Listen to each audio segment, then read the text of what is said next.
साथियों जोहार, जय मूल निवासी, जय यीशु मसीह की। सब सुने सत्य और मेहनत की। भारत में विश्व युद्ध का क्या असर पड़ सकता है, इस बात पर हम चर्चा करेंगे।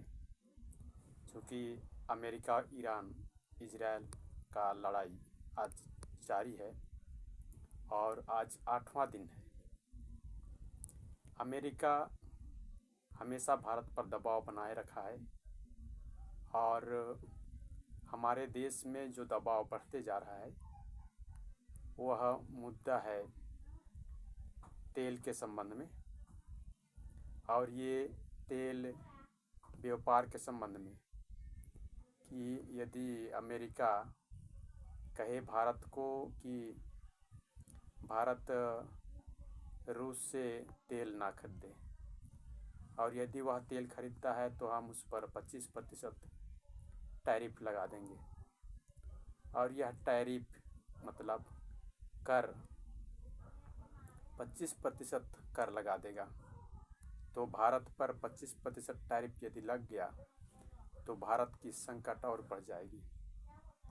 लेकिन हमें आज समझना है कि ये टैरिफ लगाने की बात डोनाल्ड ट्रंप अमेरिका के राष्ट्रपति कह रहे हैं, तो हमें आज इसे समझने की आवश्यकता है कि भारत में उसका क्या असर होगा।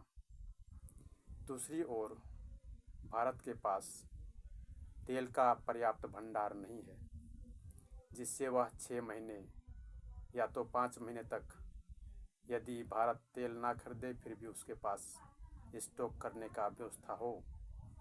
यह स्टॉक करने की कमी के चलते भारत के पास सिर्फ और सिर्फ 30 दिन का तेल स्टॉक है। यदि 30 दिन भारत के पास तेल का स्टॉक है और भारत में अभी इतनी ज़्यादा गाड़ियां हैं कि लोग 30 दिन के बाद यदि तेल ना मिले तो बिना गाड़ी के कहीं यात्रा करना उनको बहुत मुश्किल हो जाएगा। क्योंकि मोटरसाइकिल से लेकर के 4 चक्का, 10 चक्का, 12 चक्का सभी गाड़ियां संकट में पड़ जाएंगी। और यदि सिर्फ और सिर्फ 30 दिन भारत के पास तेल है तो आप समझ सकते हैं कि अमेरिका यदि कहे कि रूस से तेल ना खरीदे, और उसके बाद में अमेरिका खुद कहे कि अब हम प्रधानमंत्री को मना चुके हैं और प्रधानमंत्री मान गए हैं और वे अब रूस से तेल नहीं खरीदेंगे। क्या आपको समझ में आ रहा है कि भारत किस दबाव में है? उदाहरण के लिए मैं बता दूं, यदि मैं किसान हूं और मेरे खेत में कौन सा फसल खरीदने के लिए, फसल बोने के लिए मुझे कोई दूसरा किसान कहे कि तुम अपने खेत में इस बार फसल मत बो और इस बार कोई दूसरा ही आपके खेत में फसल बोएगा, तो वह किसान क्या करेगा? क्या किसान उसके कहने को मान जाएगा कि वह फसल ना बोए? और यदि दूसरा किसान कहे भी कि तुम इस बार ये फसल ना बो करके दूसरा फसल बो, क्या वह किसान मानेगा जो अपने खेत का मालिक है? भारत की स्थिति उसी प्रकार की है। हमारे देश के प्रधानमंत्री अमेरिका के राष्ट्रपति की बातों को 100% मान के चल रहे हैं, जो भी कि अभी तक ये ट्रेड डील नहीं हुआ है, अर्थात अभी तक इसकी फाइल में साइन नहीं हुआ है। और जब तक साइन नहीं होता है ये ट्रेड डील अधूरा रहता है। फिर भी हमारे देश के प्रधानमंत्री अमेरिका के राष्ट्रपति की बातों को मानते जा रहे हैं।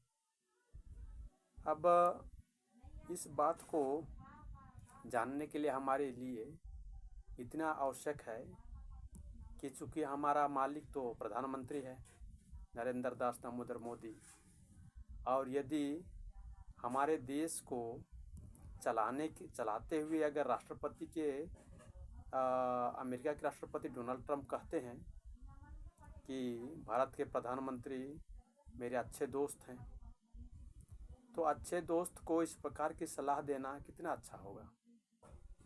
आप समझ सकते हैं, डोनाल्ड ट्रंप ने ये भी कहा था कि पाकिस्तान का जो युद्ध भारत के साथ था, जिसको ऑपरेशन सिंदूर के नाम से जाना जाता है, वहाँ 26 भारतीयों की मौत हुई थी। उसको भी रुकवाने का काम अमेरिका के राष्ट्रपति डोनाल्ड ट्रंप ने किया था। ये भी बात जग जाहिर है, लेकिन कब तक हमें इस बातों को मान के चलना पड़ेगा कि हमारे देश को कोई दूसरा देश चलाते रहे, आज्ञा आदेश निर्देश देते रहे और हमारे देश के प्रधानमंत्री उसको अमल करता रहे। और इसीलिए हमारे देश के 140 करोड़ लोगों की जनसंख्या जो है आज आगे नहीं बढ़ पा रही है।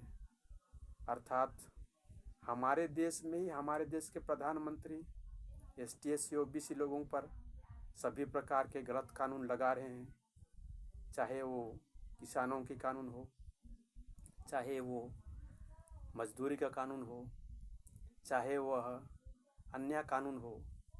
सभी प्रकार के विपरीत कानून संसद से पास कराकर जनता को रोकने का काम कर रहे हैं और यह एक प्रकार की गुलामी ही है। क्या हमारे देश के संविधान की व्यवस्था पर ये गुलामी का काम आगे बढ़ाया जा रहा है? क्या हमारे देश के प्रधानमंत्री अमेरिका के राष्ट्रपति के गुलाम हैं?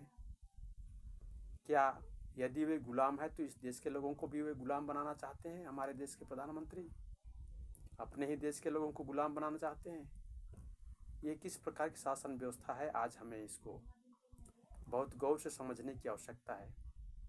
हमारे पास सिर्फ और सिर्फ 30 दिन का ऑयल बचा है। आप सबों को आज की इस वीडियो में इतना ही।